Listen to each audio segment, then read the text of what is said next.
अस्सलाम वालेकुम शहजादी वॉइस में खुशामदीद। ये वतन हमारा है मैं हूँ आपकी होस्ट सालिहा राना। जी हाँ, आज का उन्वान है ये वतन हमारा है। तो चलिए आज की कहानी शुरू करते हैं। ज़ीरक पढ़ाई के सिलसिले में अमेरिका गया हुआ था। वहाँ वो अपने मामू के पास रहता था। अब वो पाकिस्तान लौट आया था, मगर इसे यहाँ हर चीज़ में खामी नज़र आती थी। धुआं छोड़ती गाड़ियाँ, गर्दो गुबार, धूल और गंदगी के जा बजा ढेर देखकर जल्द ही वो बेजार हो गया। इसकी समझ में नहीं आ रहा था कि इतनी मुश्किलात के बावजूद यहाँ के लोग मज़े से क्यों रह रहे हैं।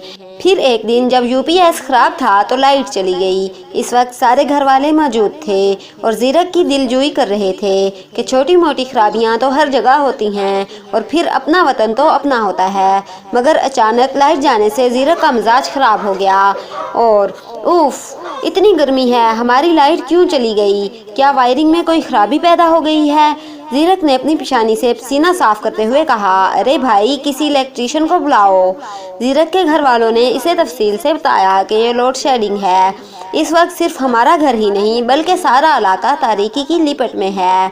लाइट 2 घंटे बाद आएगी। लोड शेडिंग की वजह यह है कि यहाँ आबादी में बहुत तेज़ी से इजाफा हो रहा है, जबकि इसके मुकाबले में बिजली की पैदावार बहुत ही कम है। इसलिए मुख्तलिफ इलाकों में बारी बारी बिजली बंद करके इसकी तकसीम इस तरह से करनी पड़ रही है।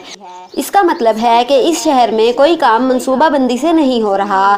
ज़ीरक ने फ़लसफ़ियों के से अंदाज में कहा, तरक्की याफ्ता मुल्कों में कोई काम शुरू करने से पहले आइंदा 25-30 बरस तक की मनसूबा बंदी कर ली जाती है।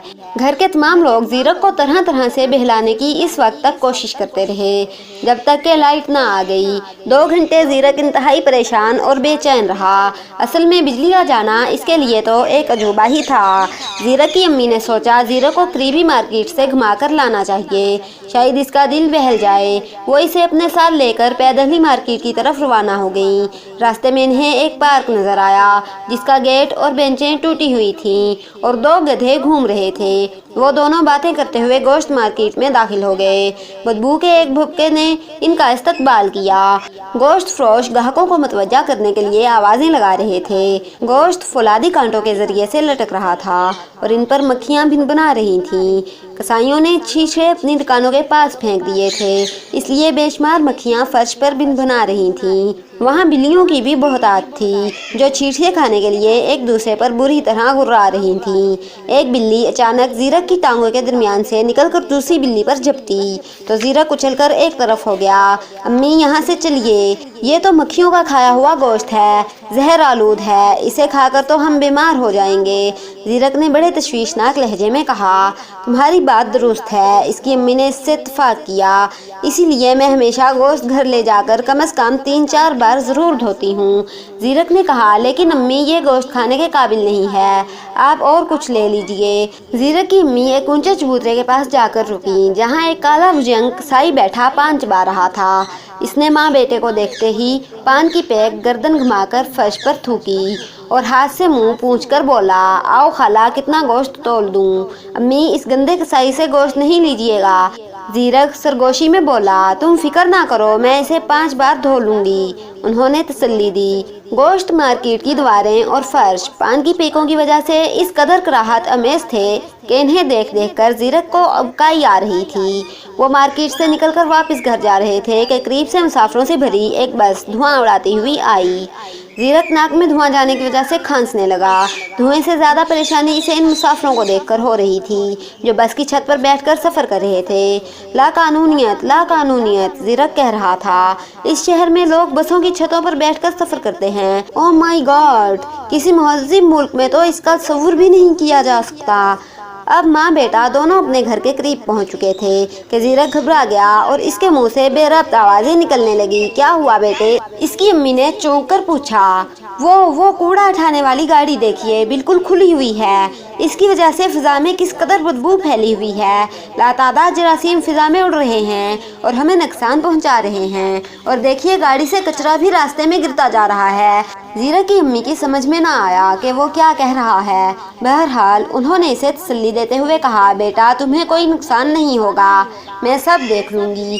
زیرک جب گھر پہنچا تو فوراً واش بیسن پر جا کر صابن سے اچھی طرح ہاتھ منہ دھونے کے بعد بڑبڑاتا ہوا ایک کرسی پر گر پڑا۔ اس کے ابو اپنے کمرے سے نکل آئے اور اس سے پوچھا، کیا ہوا زیرک، کیوں پریشان ہو؟ زیرک نے انہیں تفصیل سے سب کچھ بتایا تو وہ طنزیہ انداز میں ہنسنے لگے۔ آپ ہنس رہے ہیں؟ آپ کیوں ہنس رہے ہیں؟ زیرک حیرت سے بولا۔ زیرک کے ابو نے سر ہلایا۔ اس لیے کہ برائی اور غیر اخلاقی حرکتیں دیکھ کر انگلی تو سب اٹھاتے ہیں، لیکن انہیں درست کرنے کی کوشش کوئی بھی نہیں کرتا۔ حتیٰ کہ تم نے بھی نہیں سوچا کہ اس بگاڑ کو سدھارنے کی کیا ترکیب ہو سکتی ہے۔ میں درست؟ زیرک ہکلایا، میں بھلا اتنا بڑا کام کیسے کر سکتا ہوں؟ تم چھوٹا کام تو کر سکتے ہو نا، اس محلے یا اپنی کالونی کی حد تک۔ اس کے ابو نے اسے سمجھایا، آخر اس شہر کا ہم پر بھی تو کوئی حق ہے نا۔ ہم لوگوں کی بے راہ روی اور ناسمجھی دیکھ کر منہ پھیر لیتے ہیں، بس ہر وقت دل ہی دل میں یہ سوچتے اور کہتے رہتے ہیں کہ یہ سب جاہل ہیں۔ میں تو کہتا ہوں کہ ایسے لوگوں کا اس کے سوا اور کوئی علاج نہیں کہ انہیں اسی طرح زندگی گزارنے دی جائے۔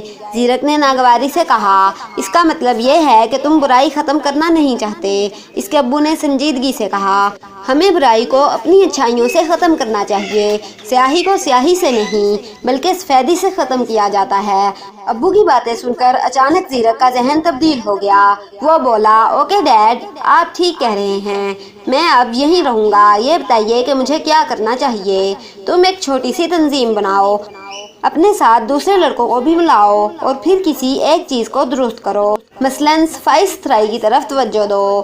سب لوگوں کو تلقین کرو اور انہیں شہریت کے اصولوں سے آگاہ کرو۔ تم دیکھو گے کہ چند ہفتوں میں سب کچھ درست ہو جائے گا۔ اس کے بعد دوسری چیزوں کی طرف توجہ دو، اس کے ابو نے سمجھایا۔ زیرک اب اپنے ہی وطن میں ہے، اسے اپنی پاک سرزمین کی ہر ایک چیز اچھی لگنے لگی ہے۔ وہ کہ برائی اور بد اخلاقی کو پسند نہیں کرتا، لیکن ایسے لوگوں سے منہ بھی نہیں موڑتا بلکہ ان کی اصلاح کرنے کی کوشش کرتا ہے۔ وہ اب تنہا نہیں ہے، بہت سے ساتھی اس کے ساتھ مل کر کام کرتے ہیں۔ زیرک نے ایک چھوٹی سی تنظیم بنا لی ہے۔ اس تنظیم کے چھوٹے موٹے اجلاس بھی ہوتے رہتے ہیں، مگر وہ سب بڑی بڑی باتیں کرنے کے بجائے کام کرتے ہیں۔ وہ جانتے ہیں کہ وطن عزیز کو گفتار کے غازیوں کی نہیں بلکہ کردار کے غازیوں کی ضرورت ہے۔ پاک سرزمین اسی طرح شاد و آباد رہ سکتی ہے۔